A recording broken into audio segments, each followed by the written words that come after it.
బంగ్లాదేశ్ వాళ్ళు తిప్పి పంపబడుతున్నారు. అలా వెళ్ళే వాళ్ళ దగ్గర ఐరిస్ కంటికి సంబంధించింది ఫింగర్ ప్రింట్స్ మొత్తం తీసుకుంటున్నారు. వాళ్ళ డీటెయిల్స్ అన్నీ తీసుకుంటున్నారు.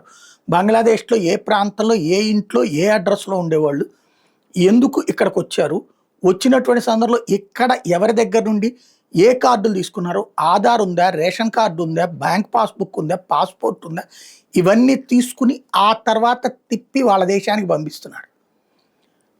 కొంతమంది ఇలా వెళ్తున్నటువంటి వాళ్ళు మళ్ళీ వెనక్కి వస్తే రెండోసారి వదిలిపెట్టడానికి వీలు లేకుండా చేస్తున్నారు. దీంతో అర్జెంటుగా బీబీసీకి మానవతావాదం గుర్తుకొచ్చింది. అయ్యయ్యో ఇదేం దుర్మార్గం, చొరబాటుదారులు అని చెప్పేసి వాళ్ళని వేధిస్తారా, వాళ్ళని డిటెన్షన్ సెంటర్లో పెడతారా అని. ఇప్పుడు అమెరికా యూరప్ దేశాలు ఏమంటున్నాయి, వాళ్ళ దేశంలో ప్రజలు ఏమంటున్నారు, బ్రిటన్లో ఉన్న ప్రజలు ఏమంటున్నారు, చొరబాటుదారులుగా వచ్చిన వాళ్ళు శరణార్థులుగా మారి ఆ దేశాల ఆర్థిక వ్యవస్థలు కాదు, ఆ దేశాల సాంస్కృతిక విధ్వంసం చేస్తున్నారు, మత విధ్వంసం చేస్తున్నారు, మతరాజ్య స్థాపనకి ప్రయత్నిస్తున్నారని అక్కడే తిరగబడుతున్నారు. చివరికి సొంత దేశం మీదనే స్వతంత్ర పోరాటాలు చేస్తున్నారు.